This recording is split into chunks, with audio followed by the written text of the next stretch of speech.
I ran across this opal nodule that I'd carved a while back. It's kind of scary. Whoa! But it's really a pretty nodule of Ethiopian opal. I carved and polished this a while back. I took pictures of it, and the other day I discovered it again. It crawled out and tried to bite me. So I had pictures of it, and I just posted them on Facebook. Now, don't look for me on Facebook. You can find me, but if you expect me to answer any questions or anything there, I don't check it very often, so don't do that. But anyway, I thought I'd make a video with this, and maybe it would be the first of my series of Ethiopian opal videos. Ethiopian opal is a major type of opal that's found in, of all places, Ethiopia.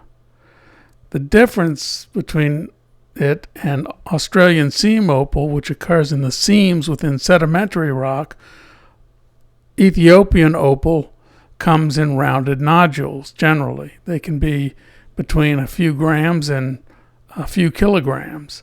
But most of the ones I work with are in this range. These originally were rounded nodules, somewhat rounded. But after mining and after millions of years, some of them got fractured, and so we can see what's inside of them. On the outside, we have what appears to be sandstone, just like Ethiopian opals, but just like in Australian opals, rather. This is not sandstone, it's actually rhyolite. It effectively feels like sandstone that we see in Australian opal. You can see it comes in many colors, and the color can be quite impressive. I've cut a lot of this through the years, and it's a very interesting type of opal. Do not have the footage of me carving and polishing the evil opal that I showed at the beginning here, but I wanted to give you an idea of what's really done with this.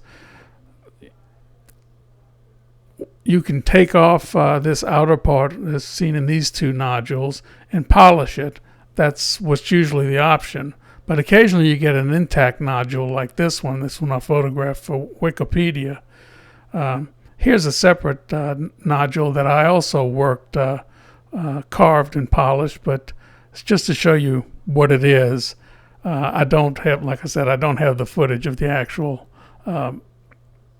opal that is in this video.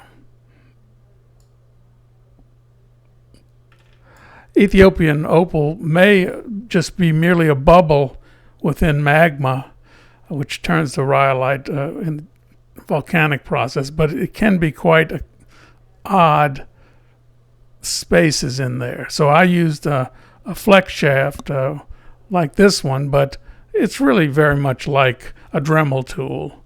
It's got a flexible shaft attached to it, allows it to work easier. And I took it and I ground off the rhyolite from the surface and down into the pits where the rhyolite was located. And so this is the natural shape of this particular Ethiopian nodule. It's got beautiful color, basically a sort of a brown background with very bright colors all the way around. I don't have time to get into a full discussion of Ethiopian opal now, but I eventually will. And here's the opal in my hand. It's pretty interesting specimen, really beautiful, and I like it just the way it is. This is kind of scary a little bit, but this side looks better.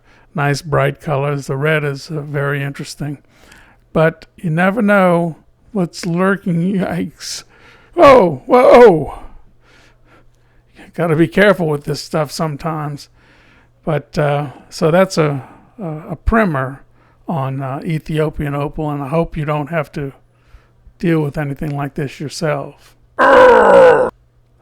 Thanks for watching, and be careful, and I'll see you next time.